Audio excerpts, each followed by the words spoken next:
Good morning.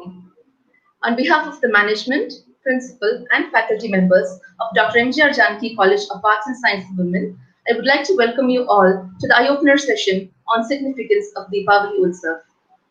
We will start with an invocation to seek the blessings of the Almighty. May I request Ms. Archana Suresh, Assistant Professor, Department of English, to sing the prayer song. ಬೃಂದಾವನ ಕಂಡವ ಯಶೋದೆயின் மைந்தವ ಬೃಂದಾವನ ಕಂಡವ ಯಶೋದೆயின் மைந்தವ கோகுலத்து மன்னவா ராதையின் நந்தேவா கிருஷ்ண கிருஷ்ண கிருஷ்ணா ராதே கிருஷ்ண கிருஷ்ண கிருஷ்ணா வசுதேவன் தேவகிக்கு மகனாக பிறந்தாய் கொடூர கம்சனின் சூழ்ச்சியை வென்றாய் அதர்மத்தை அழித்து தர்மத்தை காத்திட அவதரித்தாய் கண்ணா அவதரித்தாய் கிருஷ்ண கிருஷ்ண கிருஷ்ணா ராதே கிருஷ்ண கிருஷ்ண கிருஷ்ணா ಬೃಂದಾವನ ಕಣ್ಣಾವ ಯಶೋದೆயின் மைந்தாವ கோகுலத்து மன்னவ ராதையின் நந்தேவா.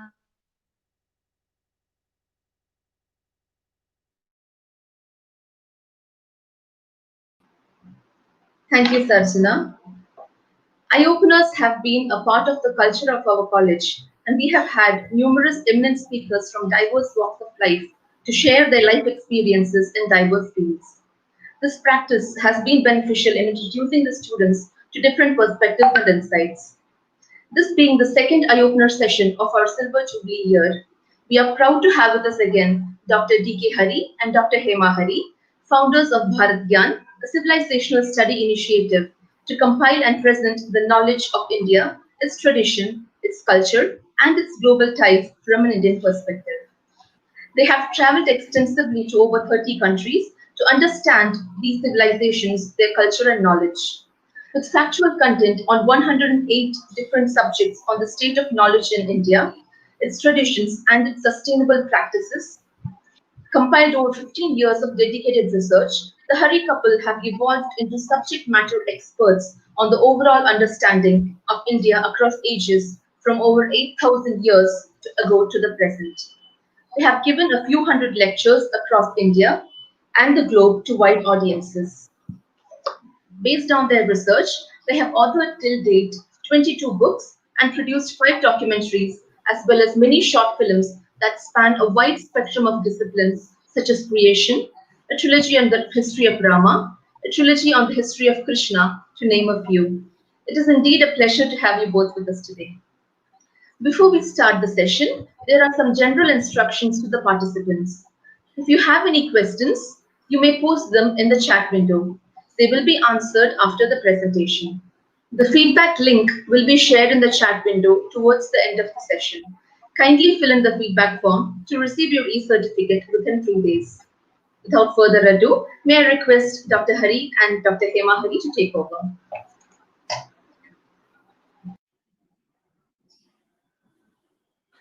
Thank you, Dr. Agita, for inviting us again to be part of this wonderful college of yours, of which we both have had good interactions over the last decade and more, primarily because of your corresponding director.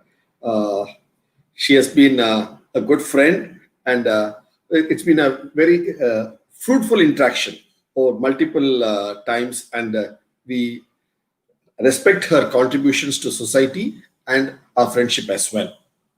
Now, going on to the subject of the day, Deepavali. This is the season of Deepavali, and we have a wonderful aspect, this Deepavali. We'll just share the screen for you. And actually, in this session, we are going to be breaking one of the biggest myths that, Diwali is just for 2 days, 3 days.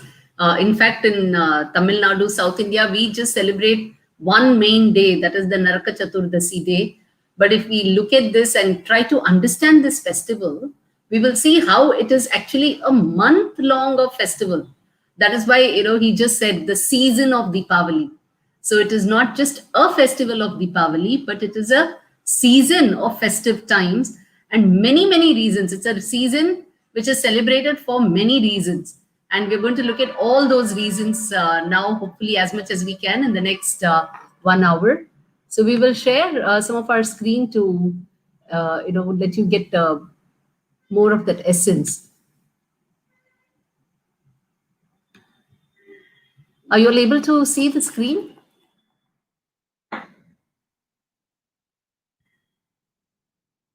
Can you see the screen? Is it shared or not yet? 1 minute. Not yet, ma'am. Yeah. Is it? Yeah, that should be fine.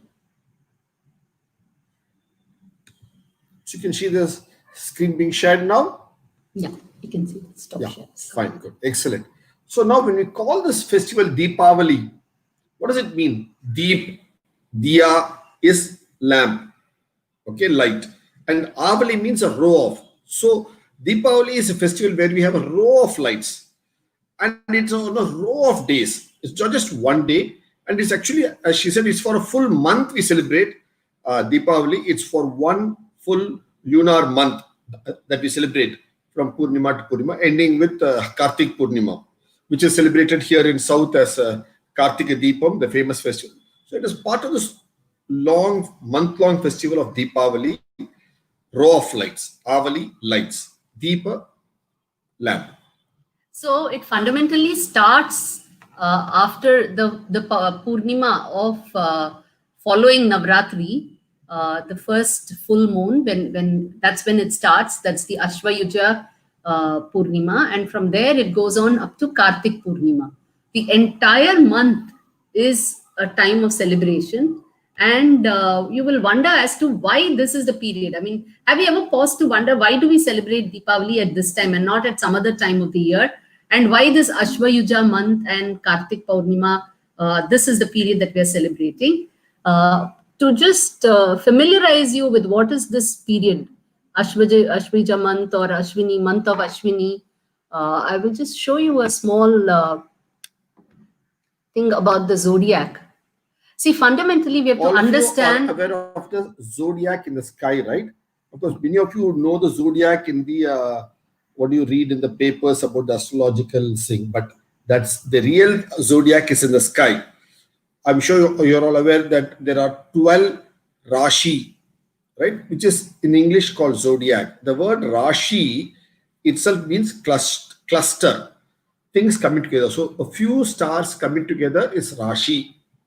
That's what it is. And there are 12 Rashis. Why are there 12 Rashis? Or we have 12 months. We have 12 Rashis, so 12 months. The sun moving from one Rashi to another is each month. So that's how we have the 12 Rashi. And if you look at this time of the year, do you know where we are? We are on the earth, right? But where are we in the sky? This earth is part of the sky. So where are we in the sky right now? So if you look at it carefully, the earth in its orbit around the sun will be in such a position that when you look at the sun from the earth, you will see it against Libra. You will see we are actually around in this belt.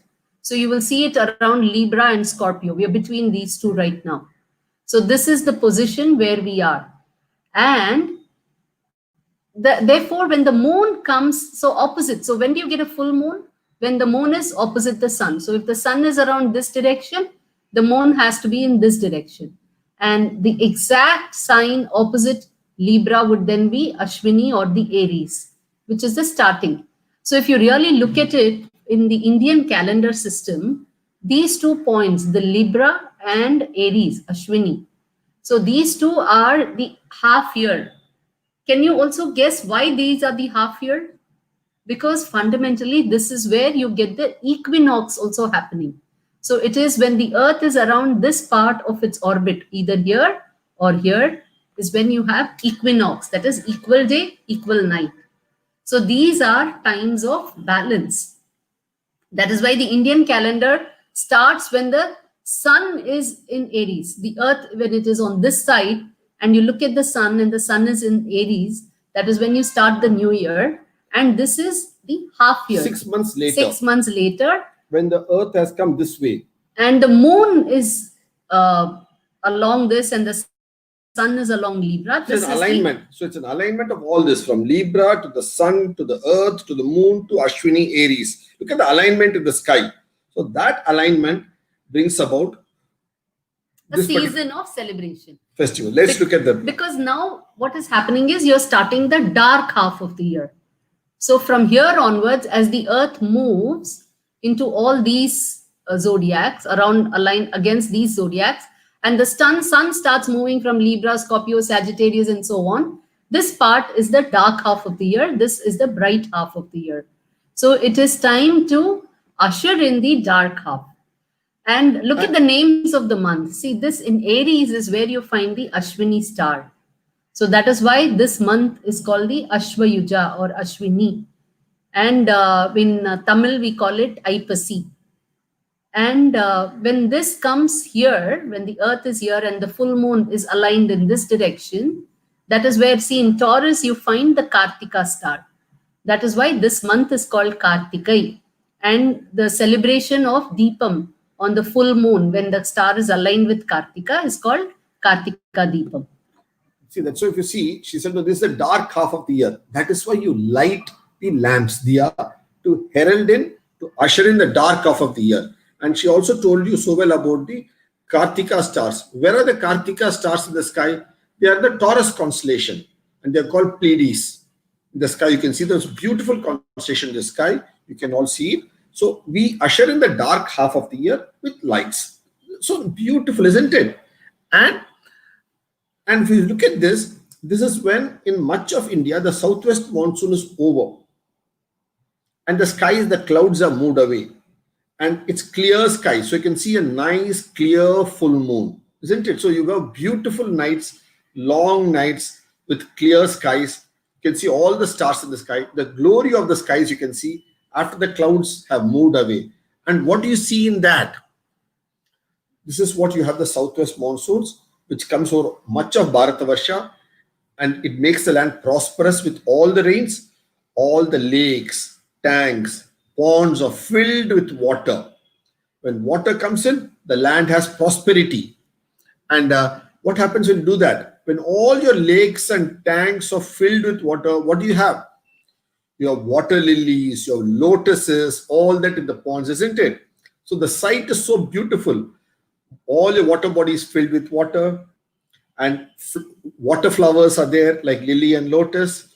And the evening sky, when the moon is also coming, when you have nice lamps lit, it's so beautiful in the evenings to watch the moon, the gentle evening breeze with all these flowers, fragrant flowers, beautiful, waters full.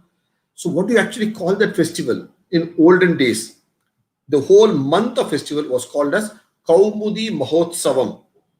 Kaumudi means Kumud, Kumudam, Kumud, lotus, lily. So that's all called Kumud. So look at this, so beautiful. It is linked to the season of the land where waters have come in, bountiful rains have been there, all your lakes and ponds are full. And then in the evenings, you have this nice lamps lit so that they glisten in the water so beautifully in around your lakes and ponds and tanks and all those things. And you enjoy the evening breeze. It's so beautiful. So that's the autumnal festival. It's a moon festival. So just imagine for a moment, just close your eyes and imagine a scene where you're sitting, the skies are clear, there are full moons. The full moons can really be appreciated in this time of the year. So cloudless skies, the full moons are there, the waters are there to reflect and shine in these full moons. And even the stars in the sky, the waters actually lift up the entire, they reflect the whole skies and everything around, as well as they have all these beautiful flowers bobbing on them. So that is the scene with gentle breeze. It's not too cold, it's not hot, and that Pleasant. beautiful, pleasant time is, and the evenings of these times is what the people have relished. They have enjoyed it as a full season called the Kaumudi Mahotsavam. The whole month is called Kaumudi Mahotsavam, where you enjoy all the water flowers like lotus, lily, and it's Utsavam Mahotsav, a great festival. See the word Utsavam again here, you look at Utsavam. Urchavam, Utsavam, Utsav. So the word Ut means to rise, to lift, to Lift up. uplift, to elevate. So all festivals, Utsav, they were all meant to uplift the spirits of the people. Uplift along with the spirits of the people. When you link it with nature, when you link it with certain traditions, it is supposed to uplift your thought and your character itself. The word Ut, as she said, is uplifting. You would have heard it very often in the Venkateswara Suprabhatam that we hear in the mornings when it says Uttishta Uttishta Narasadula Kartavyam Devamanikam. It says no So Rama- Uttishta Kamala Kanta. So Yeah. Rama, get up. Uttishta, wake up, get up. So arise. Arise is the word. So festive. Utsav means to lift up your spirits. So that is why this is an Urchavam, Utsavam. where you rise up yourself. And look at this. 750 years back, there was a saint in Kanchipuram by name Swami Vedanta Desikan. He writes about the Deepavali festival being celebrated as a lamp festival, lighting, and he mentioned in this shloka here. So this goes back by millennia, this festival in this part of the land. And look at this. This is another great scholar by name Appai Dikshidhar who lived about 500 years ago. He writes about this festival in his works. So across times, across land, we have mention of this festival of Deepavali, which happens on this day. So while on one side we have Kartika in south as a festival of lights, we have also had celebrated Deepavali also as a festival of lights all through so many centuries. So while we in south celebrate Deepavali for the reason of Naraka Asura, the victory over Naraka Asura, it is also connected with lights. And look at this, how we celebrate here Deepavali in down south. We celebrate it with the slaying of Naraka Asura. That's why we call it Naraka Chaturdasi. Chaturdasi is the 14. Thus 10, Chatur 4, Naraka Chatur, the 14. 10 plus 4, 14. So Naraka Chaturdasi is the 14th day. We celebrate it of Satyabhama fighting and defeating Narakasura. And this being, of course, Satyabhama is the wife of Shri Krishna. Okay, she is the one who takes the weapon, the bow and arrow, and shoots down the Asura by name Naraka. Look at the name Naraka itself comes from the Nara, Nar, Nari, Naran, the man. So it brings out the evil in man. So he is Naraka, Narakasura. And who actually kills him? It is not Krishna, but it is Satyabhama who takes up her bow and arrow and kills him. So it actually speaks about women power. Look at this. This is a women's college. I thought it's apt to bring out to you all. It is the warrior nature in women. And who is she? She is embodiment of earth herself. She is embodiment of patience. But when man overdoes things, it is the women power that stands up and defeats this ill behavior of manhood. So it's not just gender, but it's understand the purpose. So it is the women power. It's a victory of the women power over the ill doings. So that is what you should understand. It's a beautiful allegory, but that is what it is. The story very clearly comes out as Satyabhama fighting with and defeating Narakasura. It is actually a victory of women power this day, this whole festival of Naraka Chaturdasi. Earlier last month we saw Navaratri. Again, that's a festival of exhibiting the skills of women, right? From keeping kolu to wearing nice dresses, to singing songs, to dancing, to doing rangoli, kolam, various aspects. Okay, and also culinary the women's skills. tattva, the feminine tattva in nature. So that we showed in Navaratri when we spoke last month about it. Here, this one speak about Naraka Chaturdasi. It is Satyabhama's skills, her archery skills, so her bravery, her Kshatriya Bhava, her strength, her valor, her courage to stand up and fight for what is right and defeat what is bad in the human nature. So that is what it stands for. And look at this. This is, when did this event happen? We know Krishna lived about 5,100 years ago. We have written a book on it called Historical Krishna. Your ma'am has that book. You can see, I'm sure it should be in your library. You can also see that's also available in our website for reading. Okay. Now this Naraka Asura, the word Asura here obviously denotes bad, but generally need not denote. Asura means one who's got the Josh in him, the force in him. So this man, Naraka, had that extra Josh, that force. So because of which he became an Asura. And his kingdom is known as Pragjyotishpuram. Puram means a region, a place. Obviously, still we use the term all over. Jyotish, Jyoti, light. So Pragjyotishpuram, the way that's brightly lit. That is his kingdom. It is north of Bengal today, south of Sikkim, west of Assam. That is where this Pragjyotishpuram was. And it is here that Krishna and Satyabhama were living in Dwaraka. They go all the way from Dwaraka is here. They go all the way from Dwaraka to vanquish Naraka Asura and liberate the women whom he has captured. And where is this happening? It's happening there in north of West Bengal, south of the Himalayas. And where is this maximum celebrated? It's celebrated here in the south. The Deccan, that is from Goa to Tamil Nadu to Andhra Pradesh to Telangana to Karnataka, celebrates Naraka Chaturdasi. Look at this. A historical event happening geographically far away in the land is celebrated continuously for the past 5,100 years. Here down in the south Deccan, the word Dakshin is a very Indian word. Dakshinamurti, Dakshineshwar, Dakshin. That word, when the British came here, they anglicized that word to make it Deccan. And here you see, so it's celebrated here, the Deccan Plateau, Dakshin, we celebrate this. So it shows about the geographical connect of the land, how this land as a civilization for the last 5,100 years is so well connected beautifully. That's what we bring out. And see this. And this is that place, Pragjyotishpur. This is the ruins of that place. Now, where you got this, there are a lot of stupas and deities here, both Buddhist, Jain, Shivlingas, everything is here. See, a lot of Shivlinga here. So this is the place, this is the archaeological site of, this is in Western Assam, that you have this Pragjyotishpur. The actual archaeological site now, where Narakasura lived. This is in the hills, see there? So this is all about the stories there. Look at the stories here, all carved there in the rock face, beautifully. And this is the gateway to that place, that park of Pragjyotishpuram, which was the capital of Naraka. So we celebrate that here.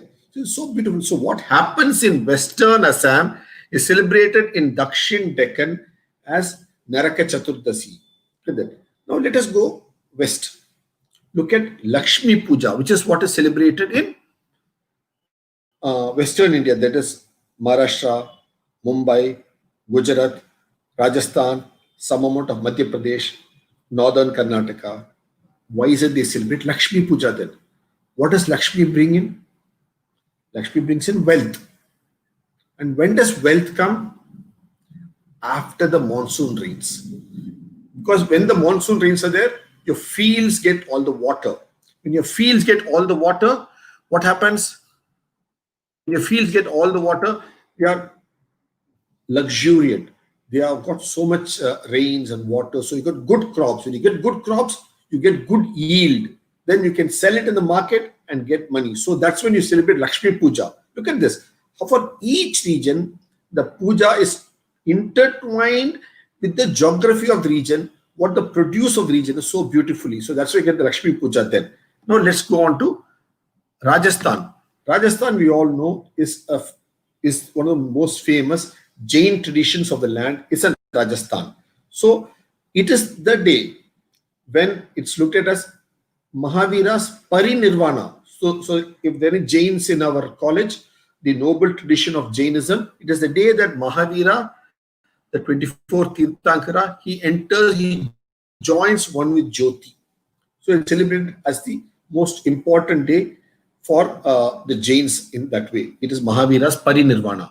Then if you go here, this season is the celebration between brother and sister. It's a very important festival. I'm sure all you ladies will have a lot of brothers and it's a bonding of brother-sister day. So it's called Bhai. Bhai means brother. So Bhai Dooj. So it's a joining of Bhai, brother-sisters festival. It's wonderful that each part of India is celebrated so beautifully. So it's a bonding festival of brother and sister. It's a lovely relationship. See, actually, you have to relate it. If for people from the south, we can relate it to the brother-sister connection during Pongal Sankranti. So after the Sankranti festival, the Sankranti harvest, you find that one of the traditions in South India is for the brother to visit his sister and give her gifts. So the sister goes to the brother's house to keep Kanu, and then the brother gifts her for Pongal. He gives her clothes, he gives her grains, family, whatever, everything. in different forms. So in South, this kind of a brother gifting to the sister is happening after the Sankranti harvest. Whereas in North India, many other parts of India, not just North India, many other parts of India where the monsoons have yielded a good harvest. So post that harvest during Deepavali is when the brother visits the sister and gifts her various things.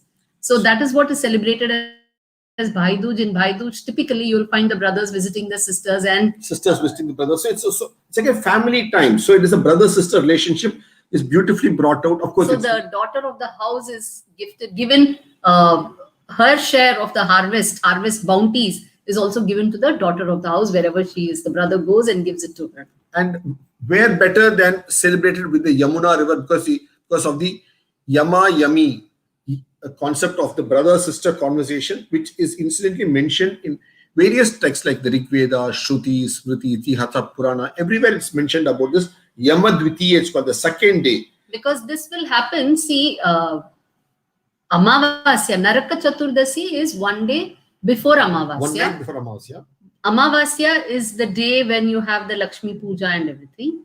Then one day after that is celebrated as a new year by many of the trading communities.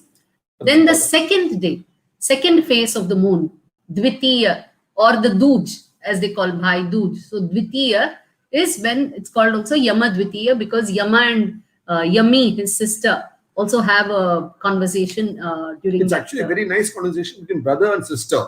It's available. You can see there. It's there. It's mentioned like that. Then we come on to this idea of Deepavali, where it is the return of Rama, Sita, Lakshmana, Hanuman, all of them, and Rama's Pattabhishekam. Patta, the throne, Abhishekam, the anointing to the throne. So he sits in the throne. So that is celebrated with Deepavali. It's a beautiful festival, especially there. And what is celebrated with killing of the thing is there, no? It's connected with the vanquishing of Ravana. And if you go further north, you celebrate it as Kubera Puja. Kubera is wealth.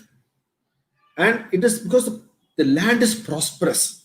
There has been good rain, so everywhere. So it's celebrated different ways. In some places Kubera Puja, some places Lakshmi Puja, some places Rama returning, Rama's Pattabhishekam, vanquishing of Ravana. It's different places, so beautifully celebrated across the land in different ways. And what do you do when you have so much prosperity? You make a lot of sweets. Sugarcane is a native crop of this land, which were written in our book Brand Bharat and our 2-3 short films on sugarcane there. Please see it. And so you make a variety. How in Tamil Nadu is famous for Adirsam and various other sweets. Different parts of India got different native, beautiful sweets. So it's a very sweet land in that way, wherein we have a variety of sweets. And we celebrate Deepavali how? With firecrackers everywhere. So beautifully it's celebrated everywhere with firecrackers. See how it is made there in it's celebrated there in fire. See, look at this old painting of firecrackers being made in Calcutta in 1790. So look at the British Museum. It's a painting there. How they make, see, firecrackers. A very old painting. So baking of firecrackers has been there for a few centuries in India. And look at this. When you come down here south,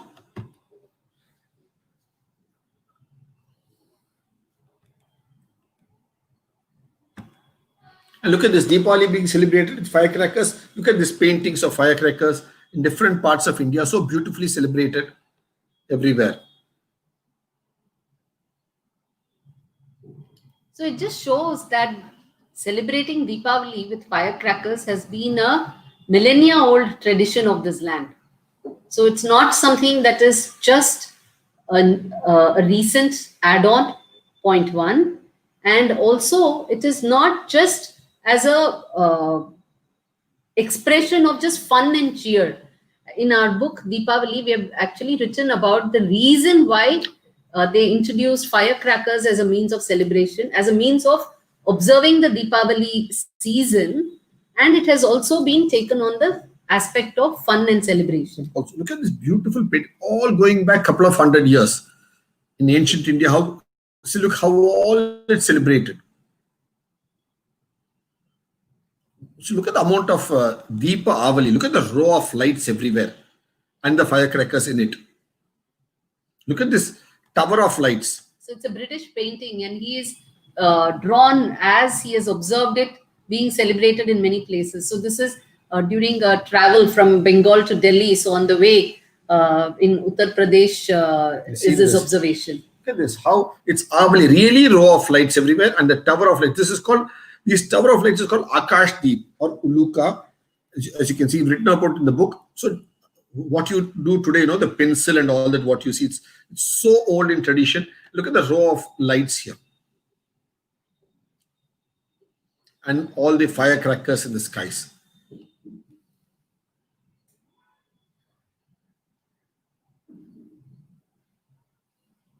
So firecrackers has been a tradition of this land.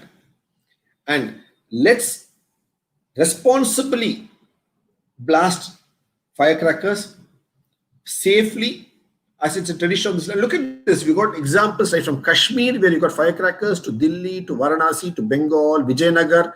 There are a lot of, in the Mahanavami, Dibba, your firecrackers, Goa, Gujarat, Rajasthan, everywhere. Trichur, Puram is famous for firecrackers. We can show you that. And then Payani, where we have that. So all this there, we'll show you that a little later.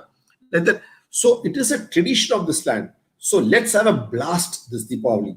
It's a tradition of our land to have firecrackers, to blast firecrackers, but let's do it responsibly and safely. That's important because it is our tradition. Every tradition should be celebrated responsibly and with certain amount of safety factors. These two are essential, but it must be done. It is a festival of ours that we celebrate proudly. And let's have a blast. As we say, let's have a blast this Deepavali and every Deepavali. That's what the festival is all about. And look at Pataka. It's a tradition that goes back many millennia, thousands of years of antiquity we have for this Pataka festival. Pataka in different languages. In Hindi, it's called Pataka. In Urdu, it's called Atishbazi. And in Tamil, it's called Patas. And look at it, it's called, in Telugu, it's called Banasancha. Banasancha, Malayalam Patakam, and Kannada. Every language has a word for it. Bana Birusu, Ata Sabaji, Fataka, Fatakada, different words. Agni Krida in Sanskrit. Agni Krida. Sfotaka, blast. Visfotak means blast. So Agni Krida. So you play with fire. So this is how it has been known. So every language has it. So it's a tradition of this land to celebrate like this all over the land. And look at this. This is not just in India. Wherever Indians have gone into different parts of the world, we have continuously celebrated Deepavali beautifully in all those parts of the world. Look at this. When you go to a place like Fiji, you celebrate it. When you go to Australia, when you go here, everywhere you celebrate it. Look at this. You celebrate everywhere in India. You celebrate Deepavali with different way of you. There are greetings for Deepavali. Look at this. This is just a page where I show how in every language of this land you have greetings. For example, if you take Tamil, you have Anevarukkum Iniya Deepavali Nalvarthikal, you say. Like that. This is a Tamil way of saying it. Similarly, if you go to a Hindi land, how do you say it? आप सबको प्रसन्नता से एवं आनंद से परिपूर्ण दीपावली के शुभकामनाएं, you say in Hindi. Like that, you take every language. You go to the Nepali language, you got Deepavali like celebrated there. So there's a formal, nice way of saying it. Go to Kashmir also, you say it. So everywhere Deepavali, way of saying it in Assam to here, that the greeting itself is very native to that particular period of the land. You go to Sindh, which is now in Pakistan. In the Urdu language also you say it there. How do you say it? So every part of India has this. And this was celebrated when 1300 years back in Afghanistan, which was then a kingdom, or it was called the Kabul Shahi Kingdom, and they used to celebrate it in Baluchistan. If you go to Goa, you have the celebration there in the Tulu language. So every language, it's so beautifully intertwined and said in Kannada language. So that is how this land is so much of Deepavali festival. So it's a festival of land, festival of civilization, festival of India. Okay. Look at this. This is in England. Deepavali in London is a major festival of England. It's in the calendar of England.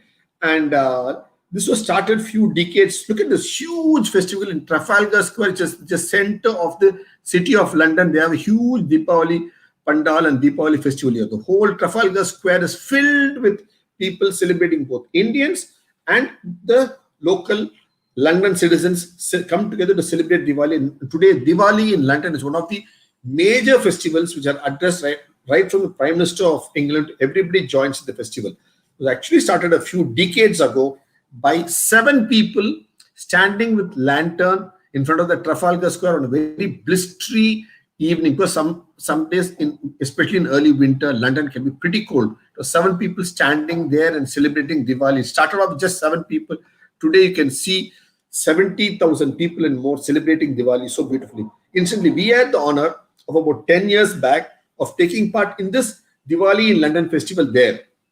And we were invited to speak on the occasion. We were there. It's actually there in one of our articles. You can see that we've done this. So every part, if you go to Germany also, it is celebrated. So Germany also, they have, they light up. See, now because you have the Indian diaspora spread everywhere, this particular festival has been celebrated by the Indian diaspora everywhere. And they even have a German way of greeting. So Herzlichen Glückwunsch zum Diwali. So the locals have also started recognizing this festival. The Parliament building Reichstag is lit up. Reichstag, and then this is the Brandenburg Tor. It's lit up there, so it's beautifully that's there. You have this in France. You have, all over you have Diwali. See, so every country is celebrating it with the Indian diaspora. So Diwali is catching up around the world itself because of the diaspora spread all over, and their celebrating of Diwali, it is catching on. See, look at the Singapore Diwali. It is a whole festive occasion. The streets are fully lit up over there. What is called Little India? Look at this. It's written there in Tamil actually. Happy Diwali is written here in Tamil so beautifully. So it's a festival celebration. Whole streets are lit up. What you call Little India is totally lit up there. And you go to Australia, the famous Opera House. Look at the fireworks for Diwali around the Opera House. Because this is the famous Opera House there in Sydney, where you normally have only for the Christmas and New Year. But now Diwali has taken so much importance, you celebrate it as a Diwali festival also there. Look at this, all over. You go to Spain, you have this celebration. Everywhere. So that is the beauty of this festival. You can do Fiji, islands of Fiji, where people went for sugar plantation as bonded laborers a couple of centuries back. So it's a huge Indian diaspora. They all celebrate Diwali in their own way. Instantly, we had the opportunity of celebrating Diwali a couple of years back in Azerbaijan by the Caspian Sea.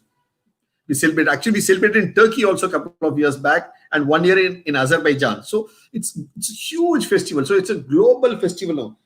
We can be proud that an Indian festival, it's a global festival. It started off in India, then from there it went on to the Trafalgar Square in England, then to Dubai, and now it's gone to everywhere. Every part of the world has a Diwali festival. It's become a truly global festival. And look at the spread. As I earlier said, it's a Mahotsav, Kaumudi Mahotsav. And it's not just one day of Diwali. Diwali is silly. There are so many festivals inside Diwali that we celebrate, what you call Deepavali. You celebrate so many festivals, which ending with your, after your Dashara, to your Parinirvana, of Mahavira, to Kubera Puja, to Dhanteras, which is actually going to be celebrated tomorrow. Teras is Tera 13. So Dhan is money. And who do you celebrate it for? dhan, Lakshmi, and more important, which is the most important dhan that you have. Anybody can guess? More than money, you have a dhan that's very important. Very important dhan. That is your health. Your health is wealth. And why do you celebrate it for? You celebrated that for Dhanvantri, the divinity for good health. So Dhanteras is a festival you celebrate for Dhanvantri. So on Dhanteras day, and then Lakshmi Puja. So which is why you see in the Tamil tradition, and I think many of the other South Indian traditions also, along with Naraka Chaturdasi on Diwali day, you also have a preparation which is called Legium or Marund. So all the different herbs and spices are mixed together to form a kind of a digestive medicine, which is consumed even before you consume all the various sweets. So that is in connection with the fact that this is also the period of the emergence of Dhanvantri from the seas. So Waters. with the waters, along when the Samudra Manthan happened, when the churning of the ocean happened, that is when Lakshmi emerges, that is when Dhanvantri emerges. So this day, Dhanteras, is the day connected with the emergence of Dhanvantri, emergence of Lakshmi, and that hence you have this medicine kind of a legium which is prepared, and it is It's a consumed. good digestive because you're going to consume so many fruits. I mean, so many sweets. So it's a digestive one. Then you have Lakshmi Puja, as you have seen. Then Naraka Chaturdasi, Deepavali, Govardhan Puja. I'm sure all of you have heard of this famous story of Govardhan Giri, Krishna lifting the Govardhan hill. Okay, that happens on this occasion, Govardhan Giri. So in this season of 1 month, you will find various festivals being celebrated. So like we saw, actually you'll have this Bali Pada, which is Bali Pratipada, which is the first day after Amavasya, after Deepavali, which is the start of the new calendar, accounting calendar for traders. Then you have Baiduj, which is the Yamadvitiya, and in fact, before that, and many of us would have heard about the Karwa Chauth, which has been celebrated by many women, especially from North India, Rajasthan, and so many on. parts of India, Karwa Chauth.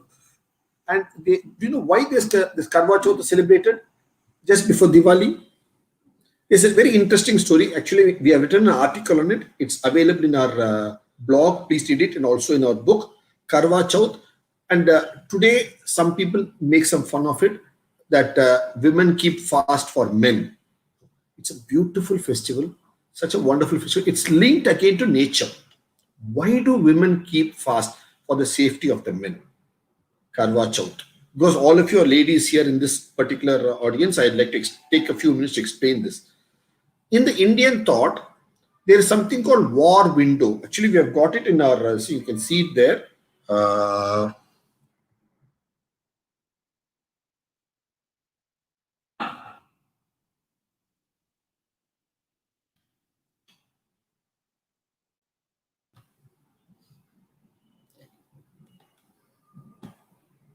See, it's called Karwa Chauth, and it's on the 4th day of the full moon. It happens there. They all celebrate this from sunrise to sunset. It's a beautiful festival, and it actually happens. Look at this. I'm saying it happens in a war window. That is after the rains, after the bountiful harvest. It is then that the men have time to go to war if need be, because you can't go to war when it's raining. Because you cannot fight a battle in monsoon rains, pouring torrential rains. And soldiers will not come when the fields are to be harvested. So they'll come only after. So all military campaigns in this land have happened right from the Rama-Ravana war to the Kurukshetra war, all the way up to the East Pakistan-Bangladesh war of 1971, have always happened after the monsoons, before the onset of winter. Look at this. For so many thousand years, all the wars. Look at this. So it's a war window actually in India, in the civilization. After the monsoons, after the harvest, and then before winter. So what do women do? Obviously, when men go to war, they pray for the safe return. Because those days it was mostly the men who went for battle. So that is why Karwa Chauth was celebrated after the monsoons, after harvest, for the sake, if in case there happens to be a war, for the safety of their families, it was the women who observed this Karwa Chauth. Look at this. There's a concept called war window. It's unique to our civilization. And that's what we should understand, how beautifully it's intertwined. We written an article on this, and also it's there in our book. And this is the window. It's actually a war window that you have here, in which this is fought. And this goes back, or there's a legend to this explained in that. You can see that. It's there in the book. Look at this.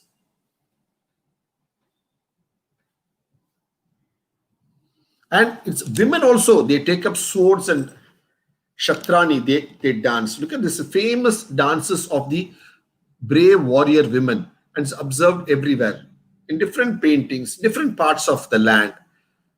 All the modern paintings of Karwa Chauth to see that. So that's a beautiful festival of this land. So now coming back to Deepavali.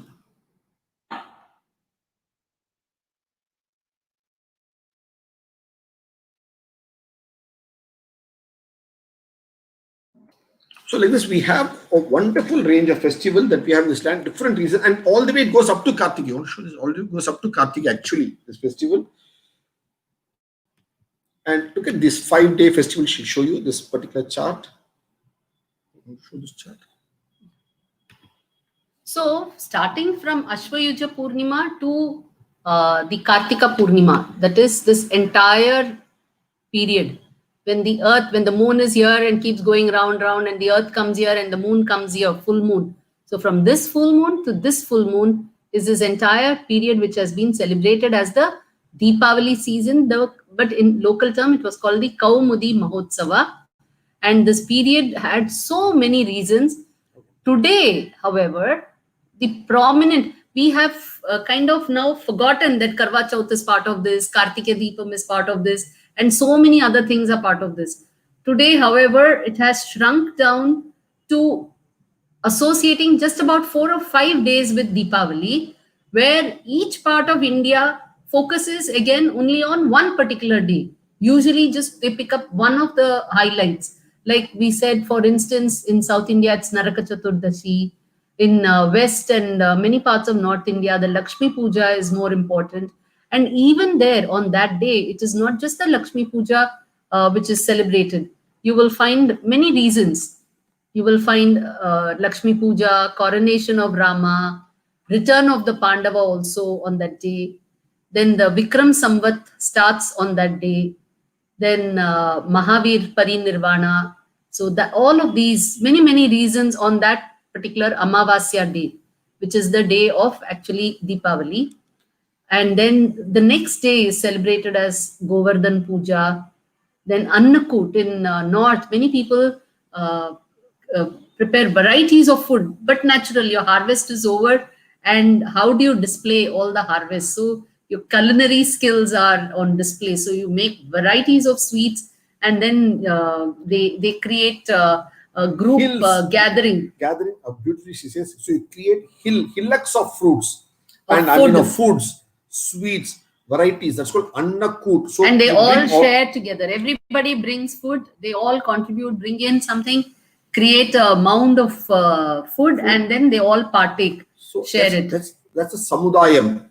The community coming together, everybody, irrespective of all your varna, jati, everybody coming together and bringing their own goodies, their foods, their specialities, bringing it to the temple, bringing it to the common place, bringing it to the common hall, to the community hall, praying for, thanking for all this good food that is being made available, and sharing everything with the community as prasad. Look at the beauty of this land, where it brought the community together as one single unit after a good harvest, and then displaying each lady of the house, displaying her culinary skills. Actually, you have something very similar even in the south. See, in Tamil tradition, after around the harvest period, which is near Pongal Sankranti, just a couple of days before Pongal, you have the Gudaravalli, one of the days of Margari. Towards the very end of Margari, you have one day called Gudaravalli. And if you look at the Andal's poetry for that day, Pasuram. Pasuram, you will find that she'll say, let us enjoy, let us share all this. So Gudaravalli is the day people make Chakra Pongal. So, and the Pasuram or the poetry is that let us share it with everybody over here. So let us all share. So it is like Krishna, the Gopi, and everyone else partaking. That is the kind of imagery that is built by that poetry. And how good is that Chakra Pongal that you make on the day? In the poem, it says, Murangai Vadivara. That is, the Chakra Pongal has so much of cashew nuts and drakshai and ghee, fresh ghee. It's soaked in ghee. So when you take the hot Chakra Pongal in your hand, the ghee dribbles down your elbow and kai, Murangai Vadivara. That is, a ghee dribbles down up to your elbow. There's so much ghee in the food. So much rich food. And that is the food you partake with everybody. So the quality, high quality food is what you partake beautifully and enjoy the celebration of Diwali. So it is sharing. Diwali is a celebration of sharing. So you find here the harvest taking highlight and all the goodies from the harvest being shared by the people across the community. That is why if you see in the Marwari community and various Gujarati communities, various other communities, it's a new accounting year also. The way April 1st is a new accounting year for the financial accounting year that we have. That's a British system that we are following. Earlier, when you had the new harvest, you start the new accounting also as well. Look at this. You may have a calendar year for different purpose. Your business accounting is different purpose. So Lahu, you got a January 1st for calendar year and April 1st for accounting year. Like that, your accounting year started with Deepavali. So that you get good money. So you start a fresh accounts. So look at everything is 12, and you have 7 days later, you have Chat. So second day you have Bhai Dooj. You share the wealth. You share it with your family, especially your sister. Then 6th day, Chat is the 6th day, especially in Bihar. This is very, very popular, where they pray to the sun that time.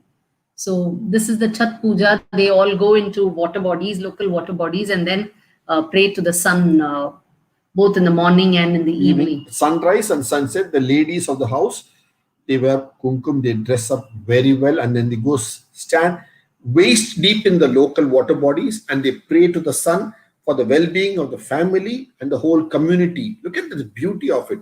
It is women who always pray for the well-being, not of just themselves, more importantly of the family and of the whole community. That is the beauty of women. They know how to pray, not just for themselves, but their family, which takes priority, and the whole community. That is the beauty of this civilization, or the women of this civilization. And I think all of you should be very proud to be born as women of this civilization and celebrate each aspect of this land in this perspective so beautifully. And that is what. So you should all be proud to be women of this land and have such nice celebrations that you're all going through. There's actually lot more we can talk about Deepavali for another hour or two also. But there's a film available that they made. It's a half-an-hour film in similarly like English, dealing with some other aspects of Deepavali which we have not covered in today's presentation. You're certainly welcome to watch the film. There are a couple of other short films also in our YouTube channel. You can watch in Bharat Gyan YouTube channel. Then there's a book we've written, about 400 pages, on different facets of Deepavali. We'll show you the book cover now, and we'll show you where the film is also, so you can all go and watch it there, so that we have covered certain aspects that we have not covered in the film. We have covered certain aspects which we have so that you get to get the range. You get to have an hour's discussion with us on different aspects and get to see the other aspects also there. So we have done both. We are trying to balance both for you. If you go to the Bharat Gyan website, there it is. And if you go to the book section, there is a book called Deepavali, which you can all go read. It explains in great detail. If you go to scroll down in the book section, you have a book called Utsav series, Deepavali festival. That book is there for all of you to read now. It's available on Kindle. You can all go read. That's one. Okay. And the contents of the book also can you show.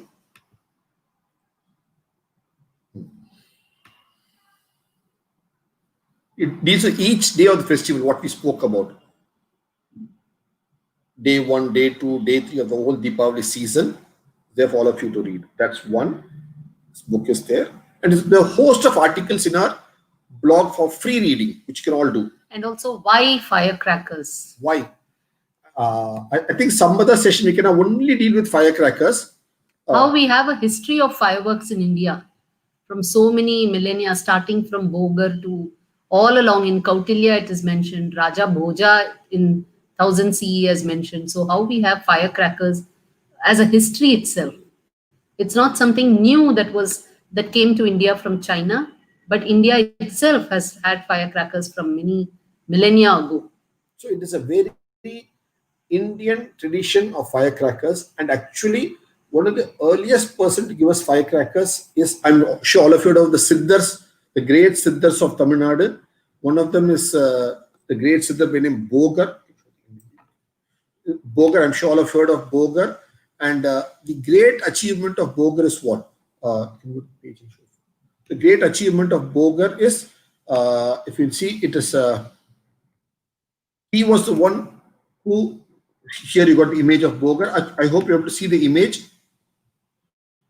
This is the image of Bogar there. And he lived probably 5,000 years ago. And Bogar, if you see, what is he primarily famous for? The Dandayudapani Vigraha in the Payani temple on top of the Payani hill. He is the one who made the Vigraha in Nava Pashanam. Nava has got two meanings. Nava can be new. Nava can also mean 9. So it's the Pashanam is the chemical. So it's a 9 chemicals brought together, or the 9 new chemicals brought together. It's Nava Pashanam. So he was an expert in chemistry. And this Bogar wrote a treatise, which is now famously, which is known, then written by the name of Bogar Yarayiram.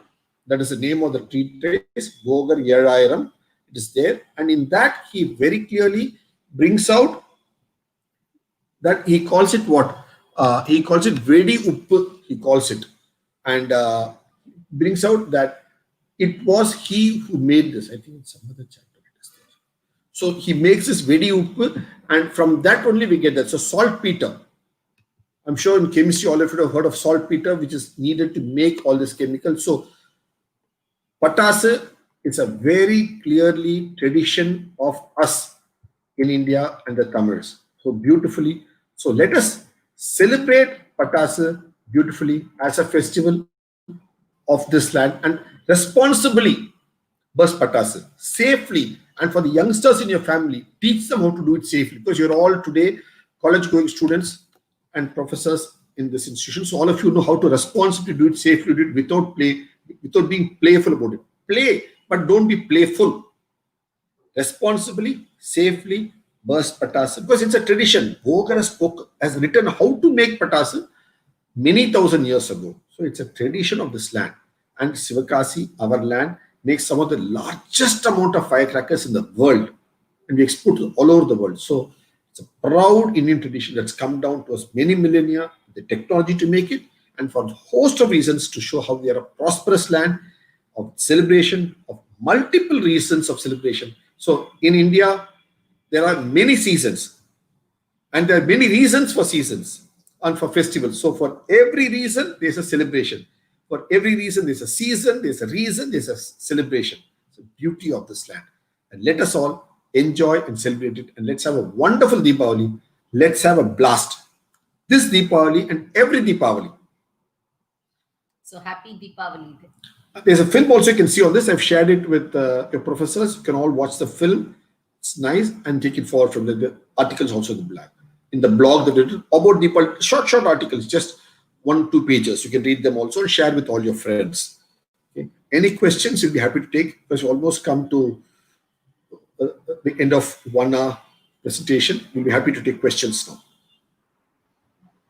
Thank you very much, sir. It was a very informative session.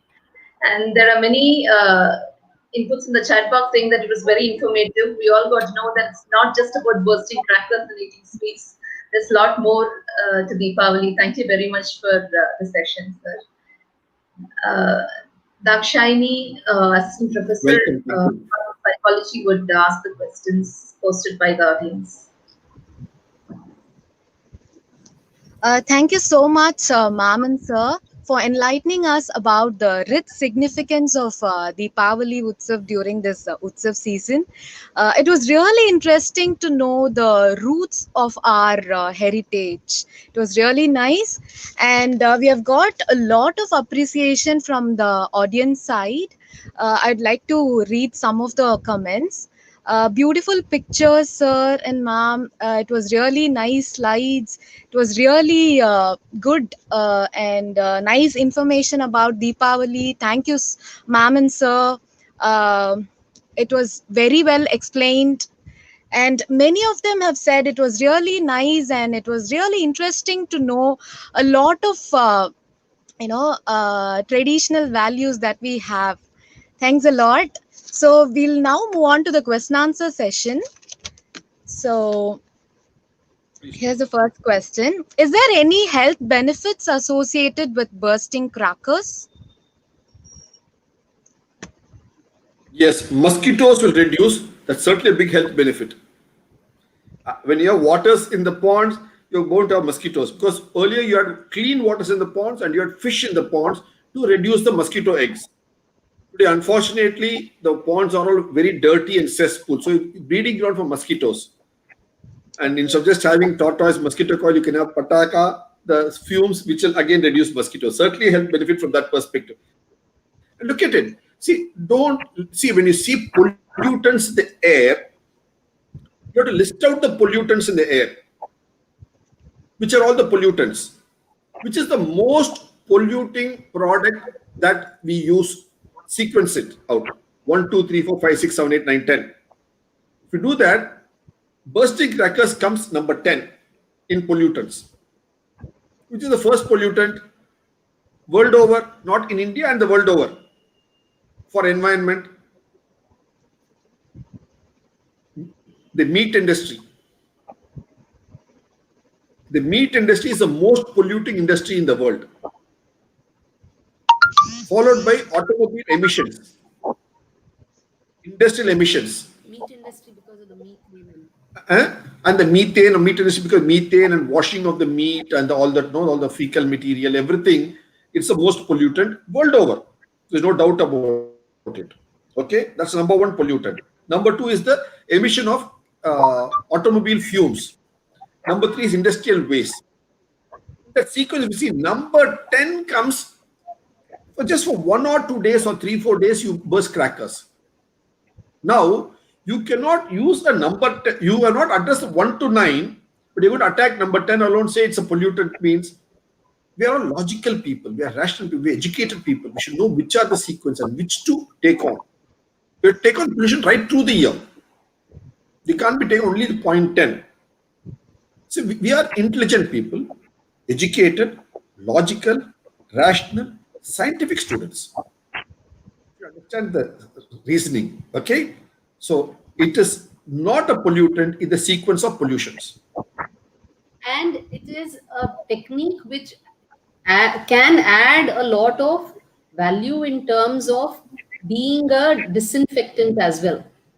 So depending on the contents of it, you can use it very effectively to kill various germs and other infectious elements around your environment. And in earlier days, they had used a lot of organic herbal chemicals.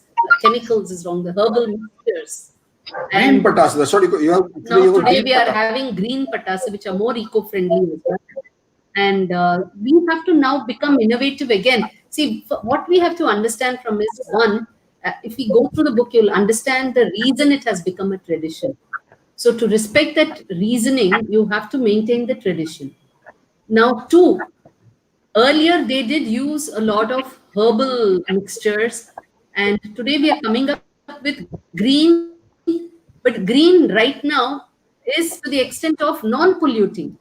But the next step for us would be, how do you become innovative enough to not just stop with non-polluting, but make it more health benefiting as well?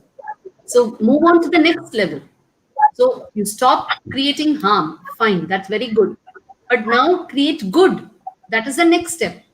So when you do that, you are also going to respect your tradition, the reasons why this was introduced, as well as you're going to gain benefit out of that, which is what the original intention was as well, which from which we had deviated, and now we have to get back, become more innovative to go towards that step. Okay, thank you. Next question, please. Yeah. Thank you, ma'am and sir, for explaining so well. Yeah. So the next question is there any festival like Karwa Chauth celebrated in the south part of India, southern part of India? See, we have Savitri Nombu, which is somewhat similar, and Varalakshmi Vratam. Varalakshmi Vratam is there, Savitri Nombu is there. See, these are all kind of fasts. They are the very word vrat itself, like we explained during the Navratri session.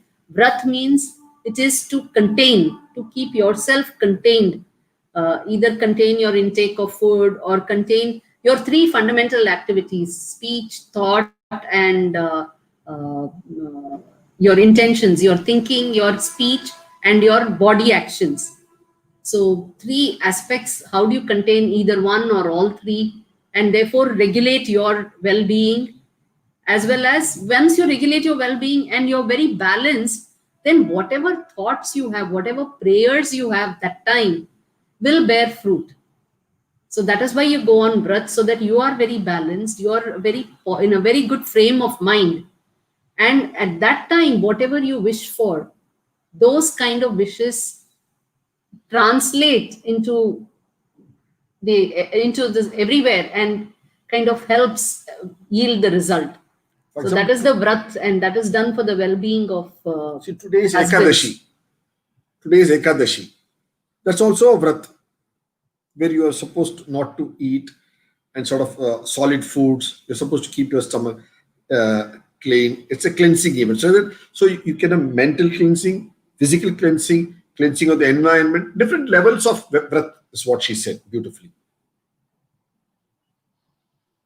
So we do have Savitri Nombu, and interestingly, it's called Karadayan Nombu. Look at that, okay? Karadayan, that means that Nombu which is made out of Kar Adai. Adai is a rice, Adai. it's a flat korakatai type, but Adai, made out of rice flour, but made out of the Kar rice. That is Kar Masam. Car மாசத்துல வளையற அரிசியில பண்றது காரடியா நோன்பு. So கார்கால மாசம் இருக்கு இல்லையா நம்மளுக்கு, அந்த மாதத்துல பண்ற வளையற அரிசியில அதை எடுத்து நோன்பு பண்றது காரடியா நோன்பு. So see, so the name itself explains you can't do it with any rice. Just go buy rice in some supermarket and make karadiya nombu. No, you have to make it in rice grown in the kar matham. So typically this will come around Feb, March period. So you see how it's beautifully intertwined with the seasons of the land and the produce of the land. That was very well explained.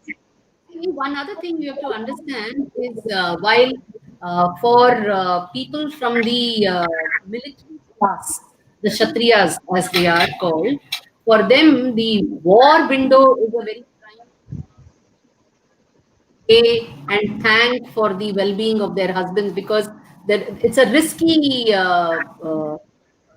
venture for them. When they go out for war, it's a risk for those people. Similarly, for the agricultural community, farming is a big risk. See, when they step out into the fields, how many people get bitten by snake bites? Innumerable people lose their lives. Lot of farmers.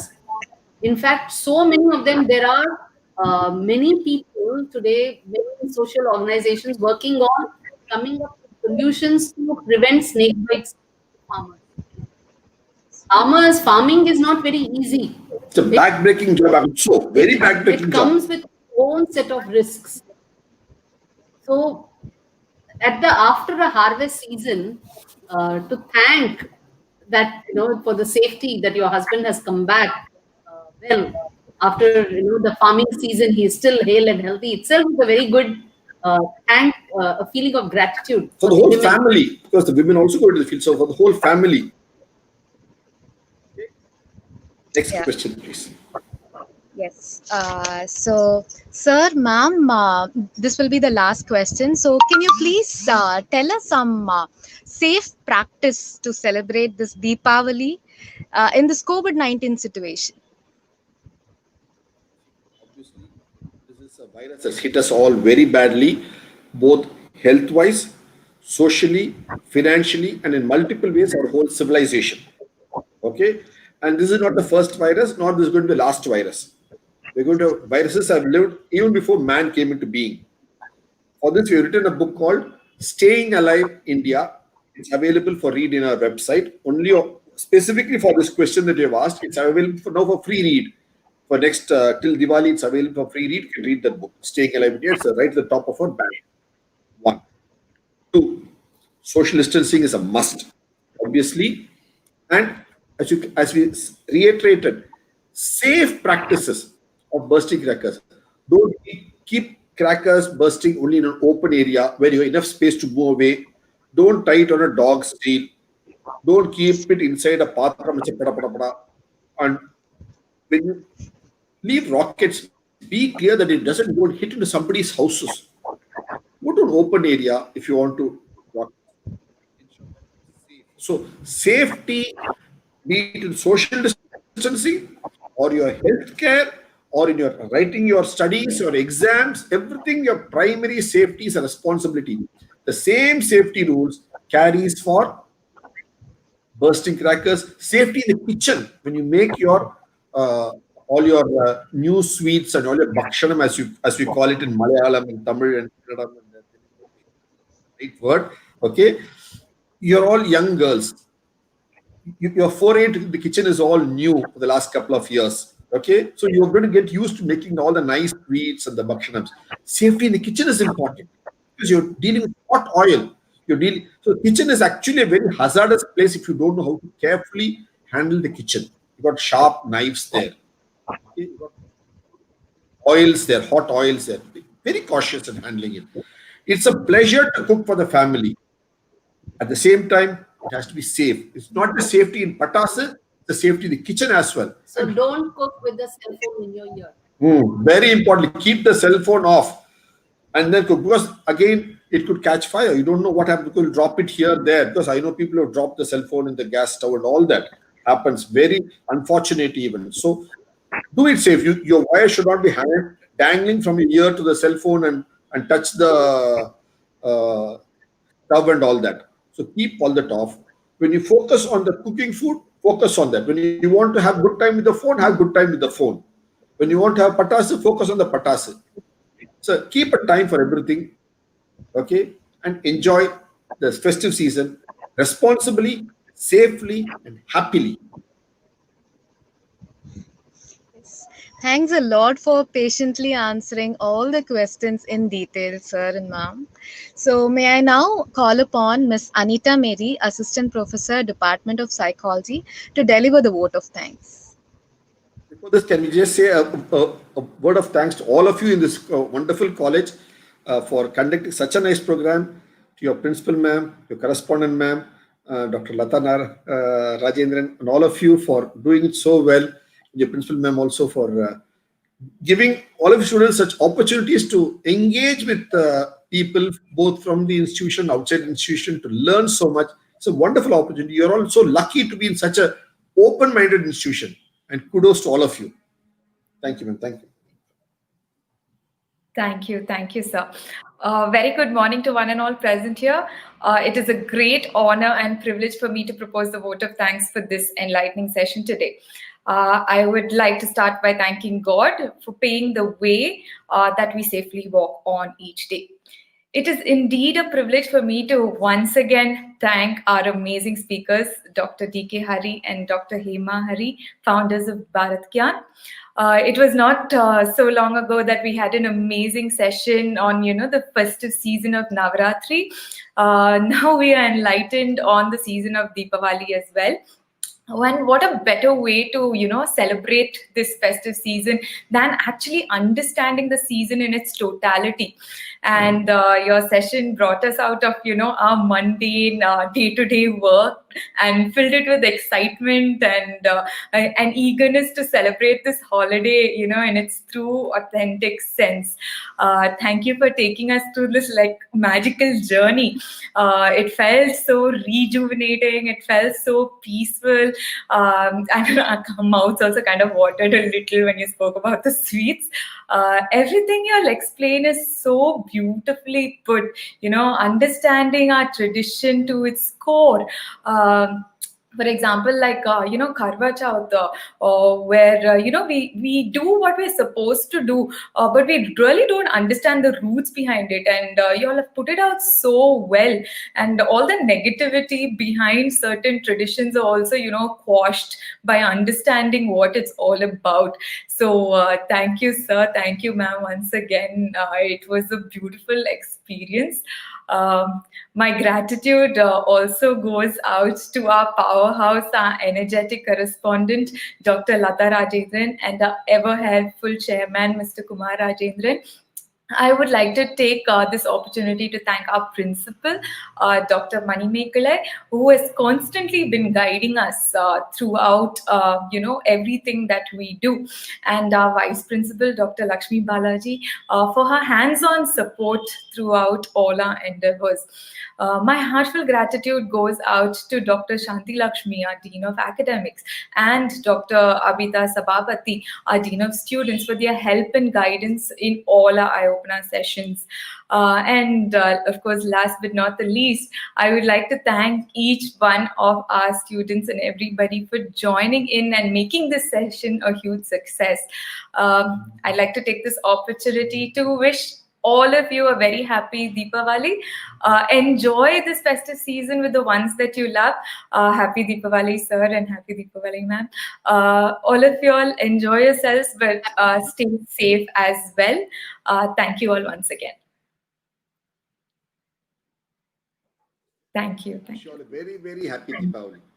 Thank you. Happy Same. Deepavali. Happy Deepavali.